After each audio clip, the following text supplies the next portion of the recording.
Now, it's been nearly 4 months since protests broke out along Israel's border with the Gaza Strip, and since they began, dozens of Palestinians have been shot dead by Israeli soldiers. Thousands more have been wounded. Our diplomatic correspondent, Paul Adams, has been looking at one underreported impact on the mental health of Gaza's nearly 2 million people.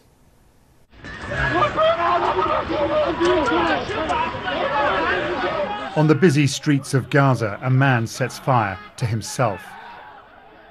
The flames are doused. The man is bundled into a taxi.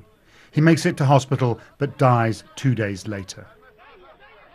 What drove musical, newly married Fatih HARB to take his own life?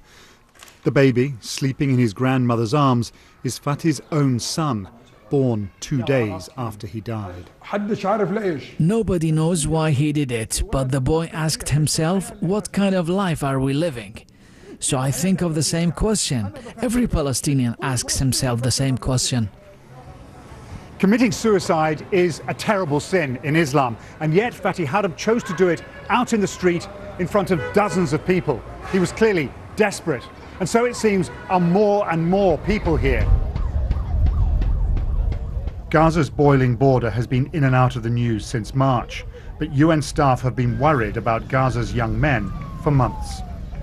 It has become like a trend, if I can say that, because we started to receive more cases, mainly among the youth, teenagers, mainly, with suicidal thoughts, with suicidal attempts, or even act, and sometimes succeeded. And it's not just suicide. Domestic abuse is another alarming sign. At a UN clinic, local women are discussing stress management. With unemployed, depressed husbands and angry, restive children, women are under strain. When a person gets depressed, lots of bad thoughts come to mind, but you have to be strong for the family. So a mother has to be an example to her children and teach them how to be happy, even if they are miserable. If she's not that example, life will lose its meaning.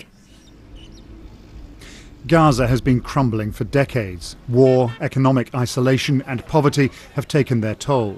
The water is undrinkable. Electricity is on for 3 hours a day. People talk about resilience, but that doesn't mean that you don't suffer. And anybody who lives under these conditions, you have an erosion of coping. You have erosion of coping skills at the individual level. The youngest need help too. Save the Children, which runs this centre, says 95% of Gaza's children experience psychological distress. They're terrified of explosions, plagued by nightmares. Yet another Palestinian generation exposed to the corrosive consequences of a conflict apparently without end. Paul Adams, BBC News, Gaza.